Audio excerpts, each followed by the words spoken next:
Hmm.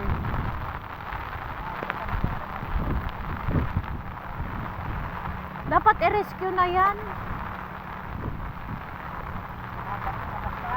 Yung pagkain niya mabasa, lalong lagay mo yung tabla. Tabla kahoy ka pala para maano. Oo. Marami naman itong kahoy. Tabla mo na. Patuloy mo muna yung video, tapos i-video ka na naman.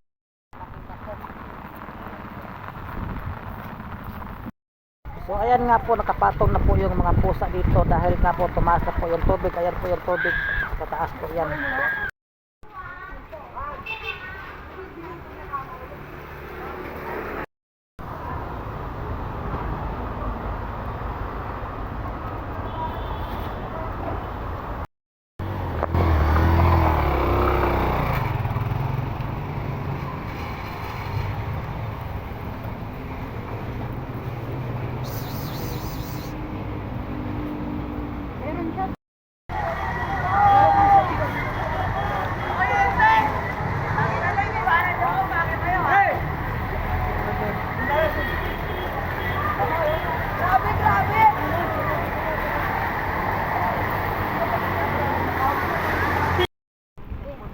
So ayan po mga guys, no, dito po tayo ngayon sa Muson, Malabon, kung saan po itinapon po ang mga aso at pusa.